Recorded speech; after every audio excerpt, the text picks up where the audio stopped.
大家好，我是小颖。今天花9块钱买了2个鸡腿，我们用它来做个好吃的。首先把鸡腿切成小块，切好之后装入大碗中，然后加一勺淀粉，淀粉能有效的吸附鸡腿里的杂质和血水。用手抓2分钟左右，感觉到有一点粘手，然后倒入清水，用手抓洗2分钟，然后再用流动的清水多洗几遍，清洗干净。这样洗过的鸡肉就已经很干净了，不需要焯水。然后控干水分，碗里加1勺盐，1勺胡椒粉，再加80克黄焖鸡料汁，然后用手充分抓拌均匀，腌制15分钟。再准备2个土豆，先对半切开，再切成4瓣，然后改刀切成小块。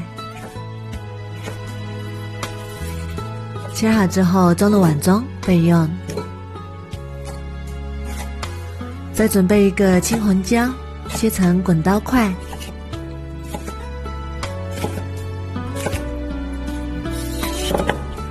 切好之后装入盘中备用。准备5瓣大蒜，切成蒜片。再准备1小块生姜，切成姜片。切好之后装入盘中备用。准备1把小葱，切成小段。再把葱白和葱叶分开放。再把砂锅烧至微热，倒入花生油，油热之后加入葱姜蒜片翻炒，中小火炒出香味。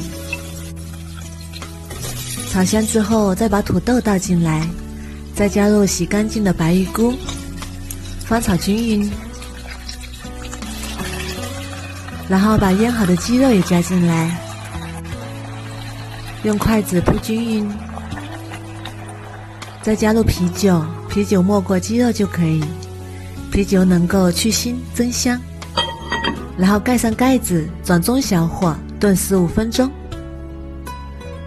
时间到，我们打开看看。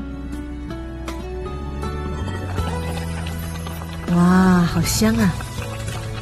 再把青红椒也加进来，再煮3分钟，收一下汤汁，煮至青红椒断生。最后把葱段也加进来，美味继承。香喷喷的懒人版黄焖鸡就做好啦。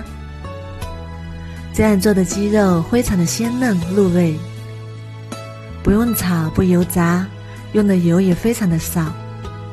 土豆也是炖得非常的软绵，入味又下饭。这里的汤汁也是非常的鲜美，再配上1大碗米饭，真的是太香了。如果你喜欢也试试吧。喜欢我的视频就关注我吧，谢谢您的支持。